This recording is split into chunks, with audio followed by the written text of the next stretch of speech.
आप सभी को नमस्कार। प्रद्युम्न क्लासेस में आप सभी का हार्दिक स्वागत है, अभिनंदन है। आज का हमारा जो विषय है वह है विविधता, असमानता और वंचना की अवधारणा।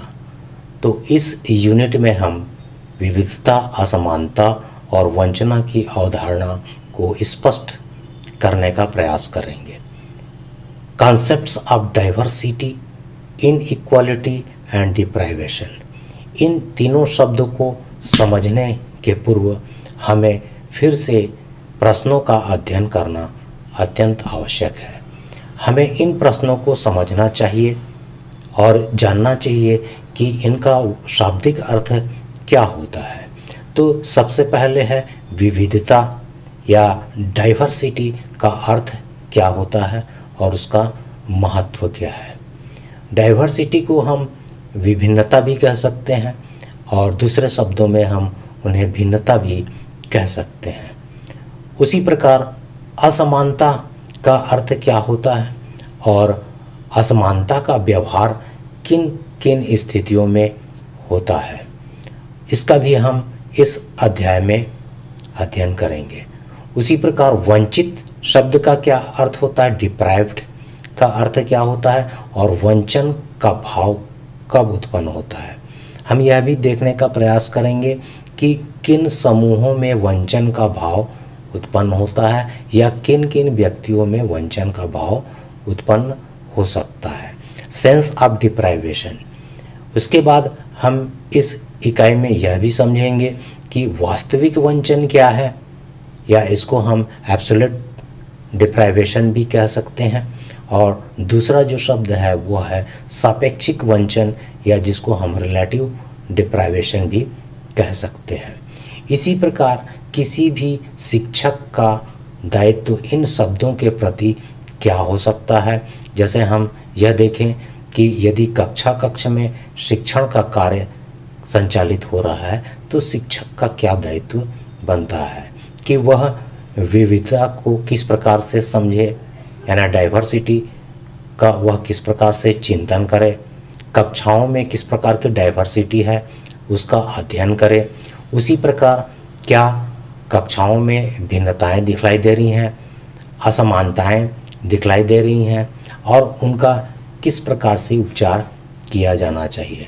उसी प्रकार हम देखेंगे कि किन किन विद्यार्थियों में वंचन का भाव उत्पन्न हो रहा है और वंचना की स्थिति उत्पन्न हो रही है, उसका नियंत्रण हम कैसे करें। यह सब शिक्षक का दायित्व होता है और उसका व्यवहार पर शिक्षण कार्य निर्भर करता है। तो आइए हम क्रमशः इन शब्दों को समझने का प्रयास करें। सर्वप्रथम हम समझते हैं विविधता या डाइवर्सिटी क्या है। डाइवर्सिटी को हम इन आधारों के आधार पर समझ सकते हैं। तो उनके 3 आधार यहाँ पर निर्धारित किए गए हैं। पहला जो आधार है वह है प्रकृति, जिसको हम नेचर भी कह सकते हैं। और दूसरा है समाज, समाज यानी सोसाइटी। तो सोसाइटी भी एक प्रकार का आधार है और इसके आधार पर भी हम विभिन्नताओं को समझ सकते हैं या फिर विविधता का अध्ययन कर सकते हैं, चिंतन कर सकते हैं। तो ये हो गया सोसाइटी। उसी प्रकार जो तीसरा आधार है महत्वपूर्ण, जिसके आधारों पर हम विविधता को समझना चाहते हैं, वह है पर्सन या फिर व्यक्ति।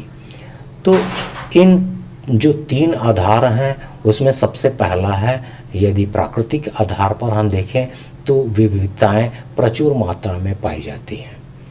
और एक प्रकार से हम देखें कि बहुत सारी जो विभिन्नताएं होती हैं, विविधता होती है, डाइवर्सिटी होती है, वह एक प्रकार की हमारी संपत्ति है जिसको हमें सम्मानित किया जाना चाहिए या उसे सम्मान देना चाहिए। जैसे हम देखें कि कौन कौन से प्रकार की विविधता होती है, तो हम देखेंगे कि जीव जंतुओं में बहुत सारी विभिन्नताएं पाई जाती हैं। जितने भी जीव जंतु होते हैं वे आकार में, रहन सहन में, खान पान में, उनके व्यवहार में बहुत सारी विभिन्नताएं पाई जाती हैं। उसी प्रकार यदि भौगोलिक दृष्टिकोण से यदि हम देखें तो हमारे पृथ्वी पर या प्रकृति पर बहुत सारी विभिन्नताएं पाई जाती हैं। जैसे नदी नाले हो सकते हैं और झील हो सकते हैं और समुद्र है, मैदान है, मैदानी क्षेत्र होता है और पहाड़ी क्षेत्र भी होते हैं, वनों से आच्छादित क्षेत्र भी हैं, परिक्षेत्र हैं और मरुस्थल के रीजन भी हैं। और यदि हम देखें तो यदि अलग अलग राज्यों का भी अध्ययन करें हमारे देश में तो उनके वातावरण भी भिन्न भिन्न प्रकार के या मौसमों में भी परिवर्तन होते रहता है। तो इस प्रकार प्रकृति में जो विभिन्नताएं होती हैं वो बहुत प्रकार से हो सकती हैं और इन विविधताओं के बहुत सारे गुण होते हैं और उनको हमें समझने की आवश्यकता है। उसी प्रकार हम विभिन्नता या विविधता को हम किस के आधार पर समझ सकते हैं, समाज में जो उदाहरण मिलते हैं उसके आधार पर हम समझ सकते हैं।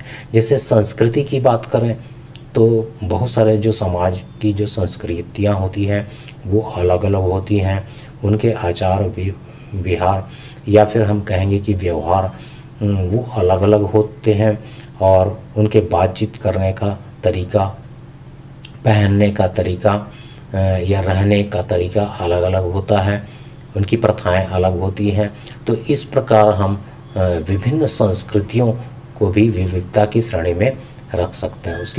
उसी प्रकार परंपराएं पाई जाती हैं। अलग अलग समाज में बहुत सारी परंपराएं आती हैं जो युगों से चलते आ रहती है और जिसे हमें समझने की आवश्यकता है। रीति रिवाज होते हैं, उसी प्रकार आस्थाएं होती हैं। अलग अलग समाज की आस्थाएं अलग अलग हो सकती हैं, मान्यताएं हो सकती हैं जो पीढ़ी दर पीढ़ी चलती हैं। उसी प्रकार धर्म हो सकते हैं, बहुत सारे धर्म होते हैं और सभी को अपने धर्म का सम्मान करने का अधिकार प्राप्त है और दूसरे के भी धर्म को सम्मानित करने का अधिकार प्राप्त है। तो इसी प्रकार बहुत सारे संप्रदाय, जाति पाए जाते हैं, वर्ग पाए जाते हैं जिनके गुण धर्म अलग होते हैं और विश्वास होते हैं, उनकी विश्वासें टिकी होती हैं और पद्धतियाँ होती हैं, उनके जीवन जीने की तरीके होते हैं, विधियाँ होती हैं, मेथड्स होते हैं। तो इस प्रकार यदि हम देखें तो समाज में भी बहुत सारी भिन्नताएं पाई जाती हैं। यदि हम एक व्यक्ति के आधार पर विभिन्नता को समझना चाहें या विविधता को समझना चाहें या डाइवर्सिटी को समझना चाहें तो हम देखेंगे कि सभी जो व्यक्ति होते हैं अलग अलग स्वभाव के होते हैं और उन अलग अलग नेचर के हो सकते हैं, रंग रूप उनका अलग हो सकता है, वेशभूषाएं अलग अलग होती हैं। इसका उदाहरण है कि यदि हम किसी राज्य में जाएं तो देखेंगे कि उनकी वेशभूषा अलग है।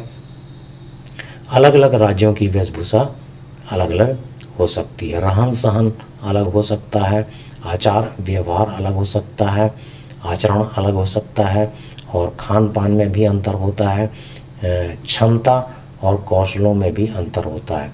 अलग अलग व्यक्ति में अलग अलग क्षमताएं होती हैं, योग्यताएं होती हैं, कौशल गुण होता है जिनके आधार पर वे अपना जीवन यापन करते हैं।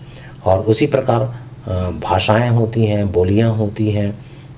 अलग रीजन में जाएंगे तो अलग बोलियां होती हैं या फिर भाषाएं होती हैं जिनके माध्यम से वे संप्रेषण का कार्य करते हैं। तो इस प्रकार हम देखते हैं कि विविधताओं का हमें सम्मान करना चाहिए क्योंकि एक महत्वपूर्ण गुण है और एक प्रकार से निधि है, हमारी संपत्ति है और इसका हमें गर्व करना चाहिए।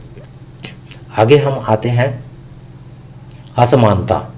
तो असमानता को समझने के लिए थोड़ा सा हमें पुनः जो हमने वीडियो में आपको बताया है, जो फैक्टर्स बताए हैं या तथ्य बताए हैं या फिर हम कहेंगे समाज के जो गुण हैं उनको हमने आपको बताया है, उसका अध्ययन करना होगा। तो जो विविधताएं हैं या फिर हम देखें जो डाइवर्सिटी है, बहुत सारे इन गुणों के कारण हैं।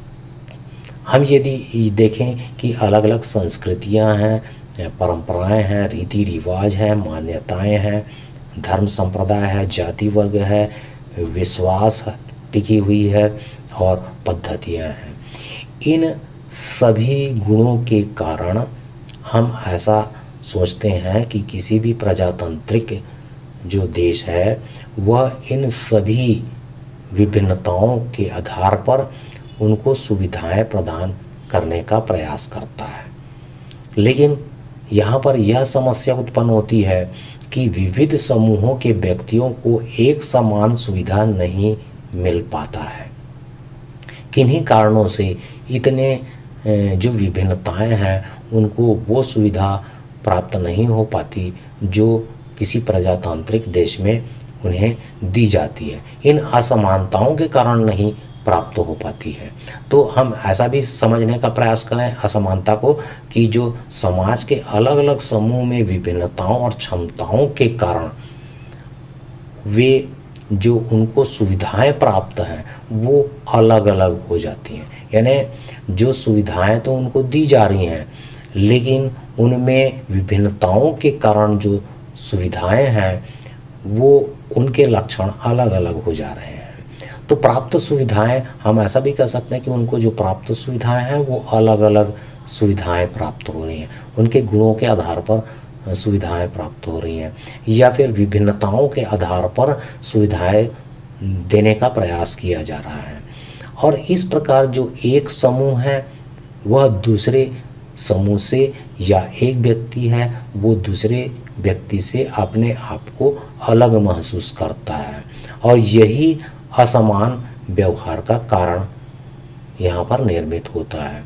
तो उन्हें ऐसा लगता है कि हमें दूसरे व्यक्ति के प्रति हमें अलग सुविधाएं दी जा रही हैं। तो इसके कारण हो सकता है कि किसी समूह में वंचन का भाव, वंचन का तात्पर्य है कि उपेक्षा का भाव, अपने आप को हीन समझने का भाव या अपने आप में कमी महसूस करने का भाव उत्पन्न हो जाता है और इसी भाव के साथ वह अपना जीवन यापन करता है और इसी को हम वंचना कहते हैं या इसी स्थिति को हम वंचना की स्थिति कहते हैं। यानी अपने आप को वह क्या समझता है, वंचित समझता है, उपेक्षित समझता है और इसी स्थिति में वह अपना जीवन यापन करता है और इसी स्थिति का जो भाव जब किसी व्यक्ति में उत्पन्न हो जाता है तो उसको वंचना की स्थिति कहते हैं। तो असमानता का तात्पर्य ये है कि उनके विभिन्नताओं के कारण जो सुविधाएं मिल रही हैं वह अलग अलग हो जाती हैं और जिसके कारण कोई समूह या व्यक्ति है अपने आप को वंचित सा पाता है या उपेक्षित पाता है और यही वंचना का भाव प्रकट करता है। आइए हम आगे देखें कि अब ये जो वंचना है वो दो प्रकार से हो सकता है। पहला है वो है वास्तविक वंचना या जिसको बोलते हैं एब्सोल्यूट वंचना या डिप्राइवेशन कहते हैं और दूसरा होता है सापेक्षिक वंचना और जिसको हम कहते हैं रिलेटिव डिप्राइवेशन। तो इन दोनों में क्या प्रमुख अंतर है या इसकी अवधारणा किस प्रकार से स्पष्ट होगी, आइए हम इस पर थोड़ी सी चर्चा करते हैं। तो वास्तविक का जो डिप्राइवेशन है या फिर एब्सोल्यूट डिप्राइवेशन है उसका क्या अर्थ है, यहाँ पर इसको यहाँ पर समझने का प्रयास करते हैं। आवश्यक सुविधाओं के होते हुए भी शारीरिक और मानसिक अक्षमताओं के कारण। यहाँ पर एक उदाहरण हम ये रखते हैं कि यदि यह किसी का व्यक्तियों का समूह है और या फिर व्यक्ति है कह सकते हैं, तो जो वंचना की स्थिति है वो समूह में भी उत्पन्न हो सकती है और किसी व्यक्ति में भी उत्पन्न हो सकती है। व्यक्तियों के समूह में उत्पन्न हो सकती है या फिर किसी व्यक्ति में भी उत्पन्न हो सकती है। तो आवश्यक सुविधाओं के होते हुए उनको सुविधाएं प्रदान की जा रही हैं, समूह को या व्यक्ति को सुविधाएं प्रदान की जा रही हैं, लेकिन ऐसे व्यक्ति या समूह को हो सकता है या किसी व्यक्ति को उसमें शारीरिक अक्षमता के कारण या फिर मानसिक अक्षमता के कारण वह उन सुविधाओं को प्राप्त नहीं कर पा रहा है या उसका उपयोग नहीं कर पा रहा है। हमने यहाँ पर एक उदाहरण दिया कि दो व्यक्ति हैं, एक व्यक्ति है उसको सभी प्रकार की सुविधाएं मिल रही हैं, लेकिन वह जो सुविधाओं को उपयोग क्यों नहीं कर पा रहा है, वह इसलिए नहीं कर पा रहा है क्योंकि वह शारीरिक रूप से अक्षम है या मानसिक रूप से, बौद्धिक रूप से अक्षम है, जिसके कारण वह उन सुविधाओं का उपयोग नहीं कर पाए। तो इस प्रकार के जो वंचन का भाव उत्पन्न होता है या वंचना उत्पन्न होती है, उसको हम बोलते हैं एब्सोल्यूट डिप्राइवेशन या वास्तविक वंचन। दूसरा हम ये देखें कि सापेक्षिक वंचना क्या है या फिर रिलेटिव डिप्राइवेशन क्या है। तो यहाँ पर ये दूसरी स्थिति है। यहाँ पर अभी हम देखें कि दो प्रकार के व्यक्ति हैं और उनमें से एक व्यक्ति के पास, इस व्यक्ति के पास बहुत सारी सुविधाएं हैं। उसके पास धन संपदा है, जमीन जायदाद है, उसके पास प्रतिष्ठा भी है और कहना चाहिए उसका समाज में अच्छा व्यक्तित्व है। इस व्यक्ति के पास ऐसा कुछ नहीं है, तो इस व्यक्ति के मन में इस प्रकार की उपेक्षा या कहना चाहिए कमी महसूस हो रही है, जिससे वह इस व्यक्ति के साथ अपनी तुलना कर रहा है और यह हीन भावना से ग्रसित हो गया है कि इसके पास सभी सुविधाएं उपलब्ध हैं, मेरे पास सुविधाएं उपलब्ध नहीं है। तो यह जो व्यक्ति है वह वंचना का शिकार हो जाता है।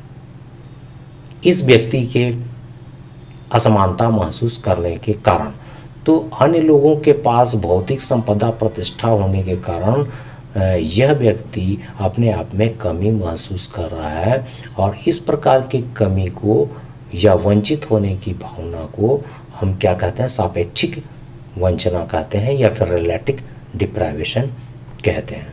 तो ये जो वास्तविक और सापेक्षिक वंचना है, इसको किसी भी शिक्षक को या व्यक्तियों को समझने की, समाज के व्यक्तियों को समझने की अत्यंत आवश्यकता है। दूसरा, हम यहाँ पर यह भी अध्ययन करने का प्रयास करेंगे कि शिक्षा के क्षेत्र में या हम कहेंगे कि विद्यालय के अंतर्गत जब शिक्षण कार्य संचालित हो रहा है वह किसी शिक्षक के द्वारा, तो उस शिक्षक का क्या दायित्व बनता है कि वह कक्षा का संचालन किस प्रकार करे, ताकि जो विविधता है, असमानता है और वंचना है, वह स्थिति में वह किस प्रकार से सुचारू रूप से शिक्षण कार्य करे और इन चीज़ों का चिंतन भी करे, ताकि जो विद्यार्थी है उसके विकास में किसी प्रकार का भी प्रभाव ना पड़े। तो शिक्षा के क्षेत्र में हमें विविधता का सम्मान करना चाहिए। किसी भी कक्षा में भी हमें विविधता का रूप हमें देखने को मिलता है, हमें डाइवर्सिटी देखने को मिलती है। बहुत सारे भिन्न भिन्न प्रकार के आर्थिक दृष्टिकोण से, सामाजिक दृष्टिकोण से, भौगोलिक दृष्टिकोण से भिन्नताएं बच्चों में या उनके स्वभाव में पाई जाती हैं और इन विविधताओं का हमें सम्मान भी करना चाहिए।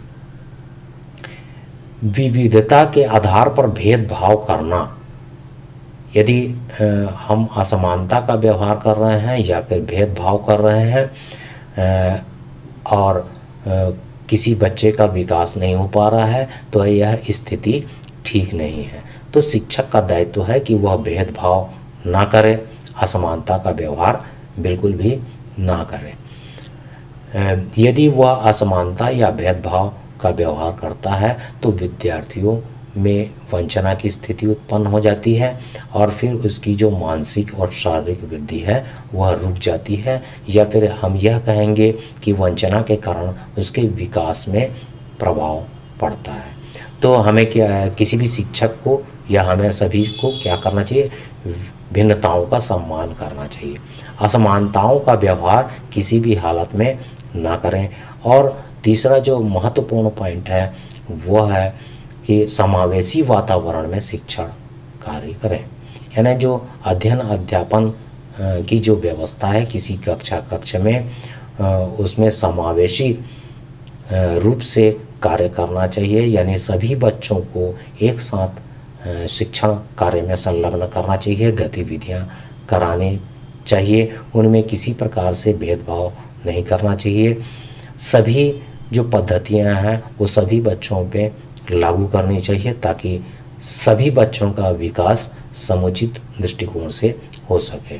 साथियों, आपको ये वीडियो कैसा लगा आप ज़रूर कमेंट बॉक्स में अपने कमेंट लिखिए और इस वीडियो को लाइक कीजिए, सब्सक्राइब कीजिए और शेयर भी कीजिए। आप सभी को बहुत बहुत धन्यवाद और आप सभी को नमस्कार।